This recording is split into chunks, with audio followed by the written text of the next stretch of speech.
নমস্কার, আমি পিয়ালি। আপনাদের সকলকে আবারও অনেক ওয়েলকাম আমার চ্যানেলে।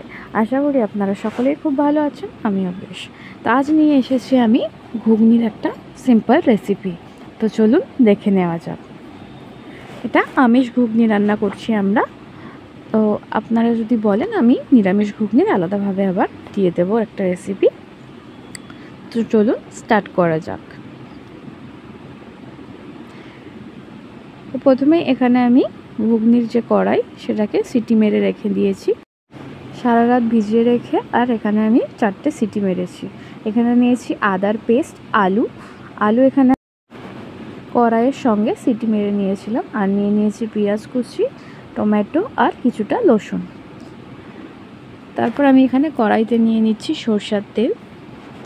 তেলটা গরম হলে আমি ফোড়ন দিয়ে দেব। ফোড়নেতে আমি নিয়েছি কিছুটা গরম মশলা আর জিরে আর তেজপাতা আর লঙ্কা। গরম মশলার মধ্যে দারচিনি, লবঙ্গ আর এলাচ। তো সবটা আমি দিয়ে দিলাম তেলের মধ্যে।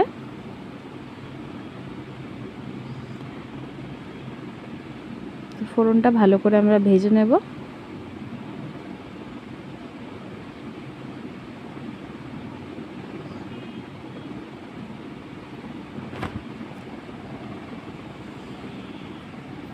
ফোড়নটা ভালো করে নেড়ে চেড়ে ভেজে নেব। আর তার মধ্যে আমি দিয়ে দিচ্ছি কুচি করে নেওয়া রসুন। রসুনটা এই সময় তেলে দিলে একটা দারুণ ফ্লেভার আসবে।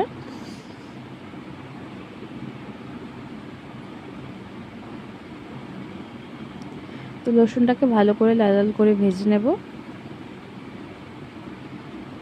দেখুন রসুনটা আমার লাল হয়ে গেছে। এবার আমি এর মধ্যে দিয়ে দিচ্ছি কুচি করা পেঁয়াজ কুচি।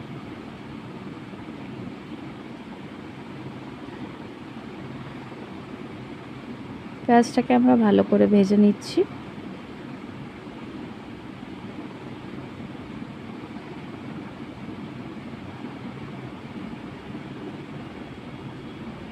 এই যে পেঁয়াজটা আমার ভাজা ভাজা হয়ে এসেছে। এর মধ্যে আমি অ্যাড করে দেব কুচি করা টমেটোগুলো।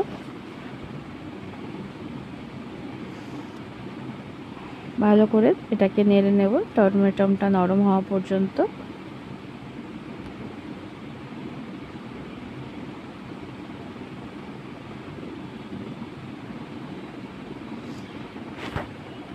এর মধ্যে আমি দিয়ে দেব পরিমাণ মতো লবণ, যেহেতু আমি ওখানে লবণ দিয়ে কড়াইটাকে সিদ্ধ করেছি, তো একটু বুঝে লবণ দিচ্ছি আমি এখানে।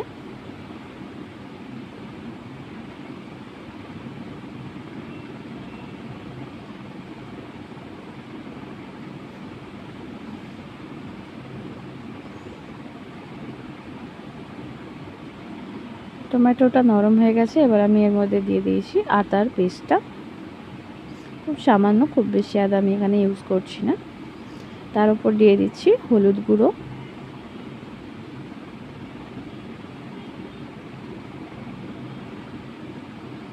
আর দিয়ে দিচ্ছি এখানে জিরে গুঁড়ো,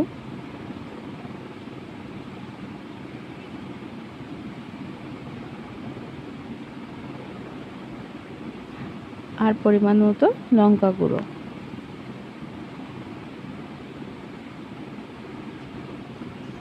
এবার সবটা ভালো করে আমরা মিক্স করে নেব।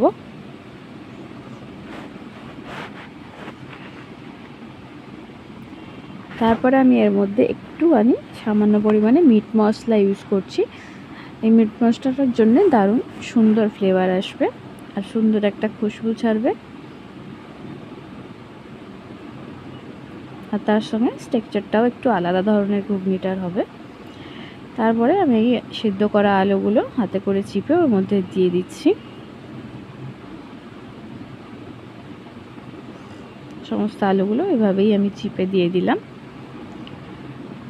আলুটা হালকা আমি মশলার সঙ্গে কষিয়ে নিচ্ছি এখানে।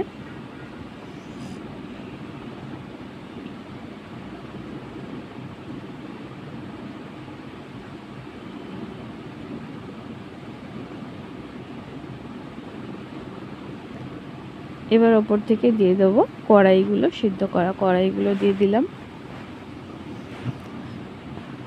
সব কিছু ভালো করে মিক্স করে নেব।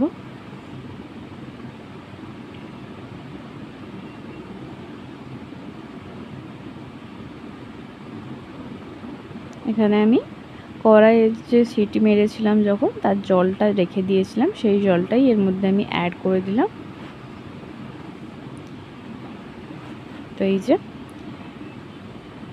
এটা কিছুক্ষণ আমি ঢেকে ফুটিয়ে নেব।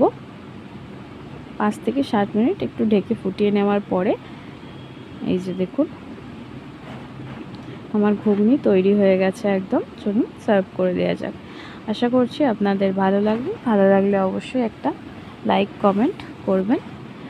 আমি এটা লুচির সঙ্গে দিয়েছিলাম, আপনারা চাইলে রুটির সঙ্গে ওটাই খেতে পারেন। তো অবশ্যই আমায় জানাবেন কেমন হলো। থ্যাংক ইউ সো মাচ এতক্ষণ আমার সঙ্গে থাকার জন্য।